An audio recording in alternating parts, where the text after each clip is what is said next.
Good day mga bossing, pakita ko lang sa inyo itong ating DIY na sifter or ag-agan. So ginagamit natin ito para i-filter yung ating raw material na uling para matanggal po yung kanyang mga alikabok na fully carbonized na material, tsaka itong mga pako katulad po nito. So may mga bakal tayo dito na nakukuha, plus yung mga bato na nasasama po dito sa ating raw material. So yung raw mat po natin ay hindi po galing sa atin, bali waste material po siya ng isang processing company din.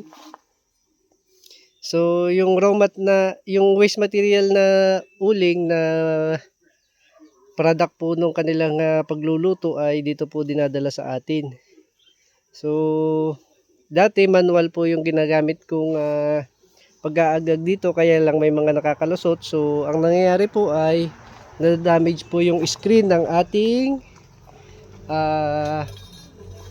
pulverizer. So ito, kakapalit ko lang po nung ating screen ng pulverizer. Ganito na po yung itsura nya.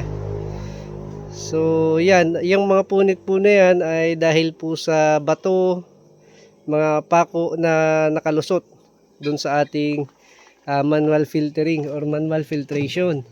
So ngayon meron tayo ditong lumang equipment na tira dun sa ating mga nakaraang project. So kinonvert natin siya para maging ag-aga ng ating uling.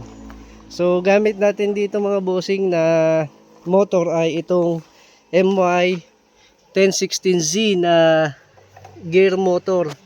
So alam ko ito ay ginagamit sa e-bike. Ang rating po nito ay 24 volts DC, tapos ang kanyang RPM at ang kanyang RPM sa top speed ay 330. So para mabawasan po natin yung kanyang RPM ay gumamit po tayo nitong ating speed controller. So itong DC po natin na to ay ang rating po niya ay 6 ampere. 10 to 60 volts, 6 ampere.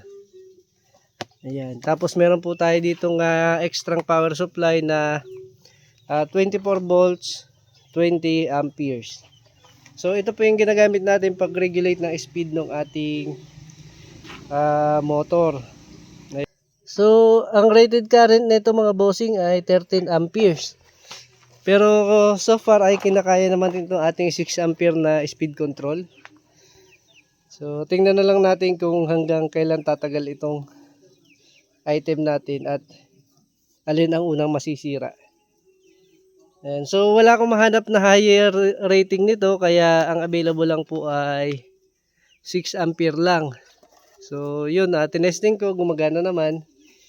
And yan ay naka-temporary setup lamang kasi hindi pa final yung ating shifter. So yung connector natin ay naka-clamp lang din. Ayan, so pakita ko sa inyo mga bossing yung result ng ating DIY sorter.